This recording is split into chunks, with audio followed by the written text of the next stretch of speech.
नमस्कार, स्वागत है हमारे YouTube चैनल पर। आज हम लोग अपने पड़ोसी मुल्क बांग्लादेश के बारे में चर्चा करेंगे।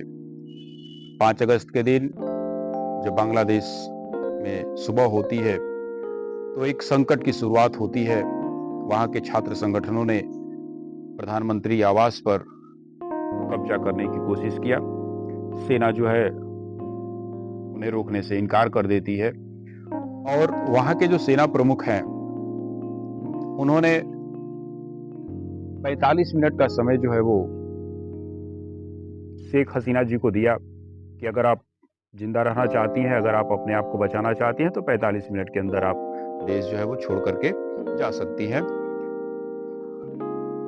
इस दौरान शेख हसीना जो थी, वह अपने राष्ट्र के नाम एक संदेश देना चाहती थी, एक चिट्ठी लिख रही थी, लेकिन सेना प्रमुख जनरल वकार उल जमा, ये बांग्लादेश के सेना प्रमुख हैं, उन्होंने शेख हसीना को ऐसा करने से मना किया और उन्होंने अल्टीमेटम दिया कि आप 45 मिनट के अंदर जो है वो देश को छोड़ दीजिए, अगर आप बचना चाहती हैं, क्योंकि हम इन छात्र संगठनों का विरोध नहीं करेंगे, इनके ऊपर हम गोली नहीं चलाएंगे। 5 अगस्त के दिन शेख हसीना ने अपने पद से इस्तीफा दे दिया और वह देश छोड़ करके भारत चली आई। भारत अगरतला से होते हुए हिंडन एयरबेस पे उतरती हैं, जहां पे भारत के NSA राष्ट्रीय सुरक्षा सलाहकार जो है अजीत डोभाल जी, उन्होंने गर्मजोशी के साथ उनका स्वागत किया। दूसरी तरफ ढाका में जो है रक्तपात मचा हुआ था। छात्र संगठन जो थे वो प्रधानमंत्री का जो सरकारी आवास था उस पर कब्जा कर लिया और यहाँ तक कि ऐसे ऐसे घृणित कार्य किए हैं उन्होंने कि उनके अंडरगारमेंट्स जो है, उन अंडरगारमेंट्सों को उन्होंने कैमरे पे दिखाया है। इतना घृणित कार्य जो है वो कैसे कोई कर सकता है। जेलों से सैकड़ों कैदी जो है वो फरार हो चुके हैं और ऐसा कहा जा रहा है, ऐसा सुनने में आ रहा है कि वो हथियार लेकर के भी फरार हैं, जिनमें से बहुत सारे खूंखार आतंकवादी भी हैं।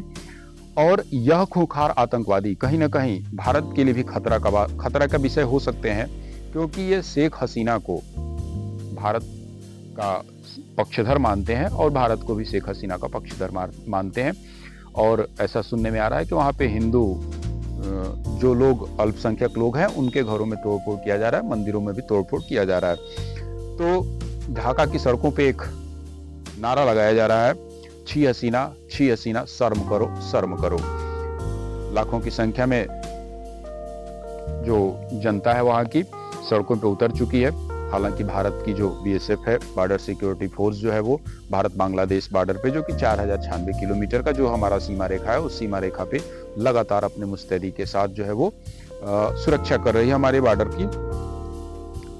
जब ये शेख हसीना 2009 में चुनाव जीतती हैं, तब से लेकर के अब तक यह लगातार लगभग 15 वर्षों तक वहाँ की प्रधानमंत्री रहती हैं और इनका जो सरकारी आवास था, जो सरकारी इनका भवन था, उसको गौड़ो भवन के नाम से जाना जाता है। वहाँ पे जो छात्र संगठन है, या ऐसा कहा जाए कि जो बांग्लादेश के उपद्रवी लोग हैं, उन लोगों ने कब्जा कर लिया। सरकारी न्यूज चैनल पे भी उन लोगों ने कब्जा कर लिया, भीड़ ने।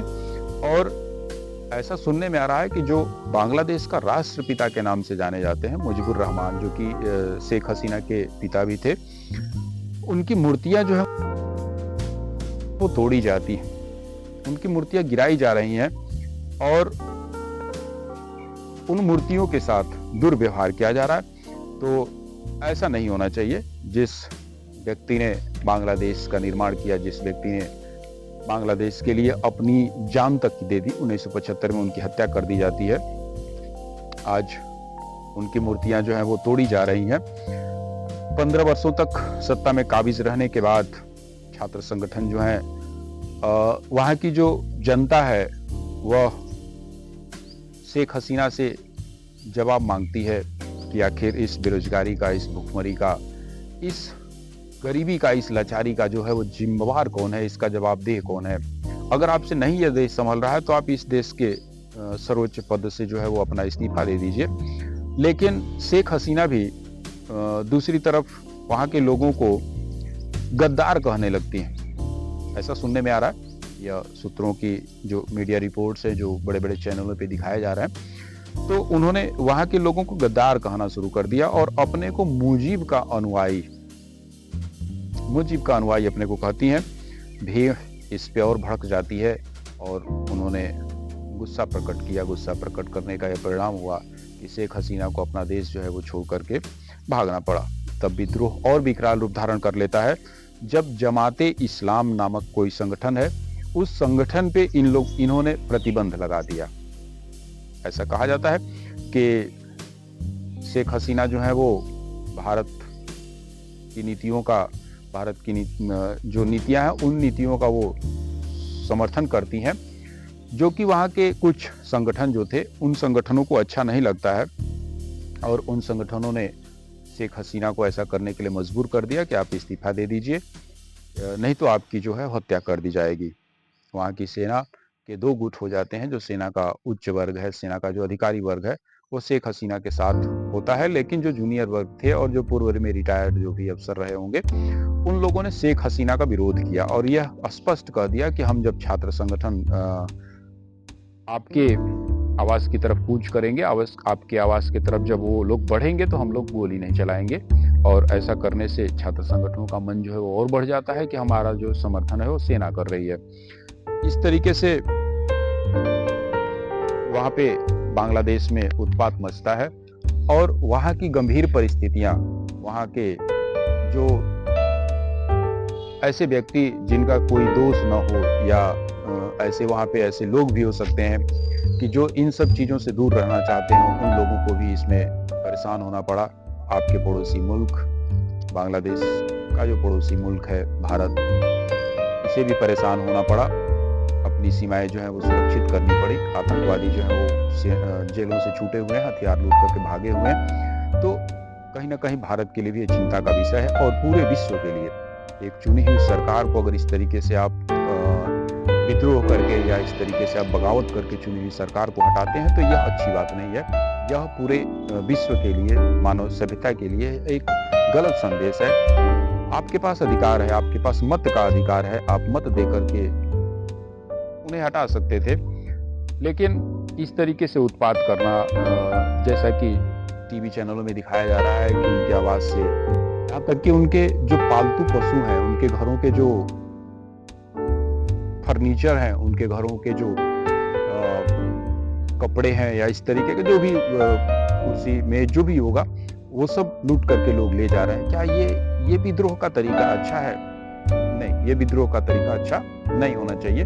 खैर, ये उनका अपना अंदरूनी मामला है, लेकिन अगर आपके अंदर, आपकी सीमा के अंदर कोई उपद्रव होता है तो उसकी आंच जो है उन बेगुनाह लोगों पे भी होगा, उन हिंदुओं पे भी होगा जो बांग्लादेश में रहते हैं।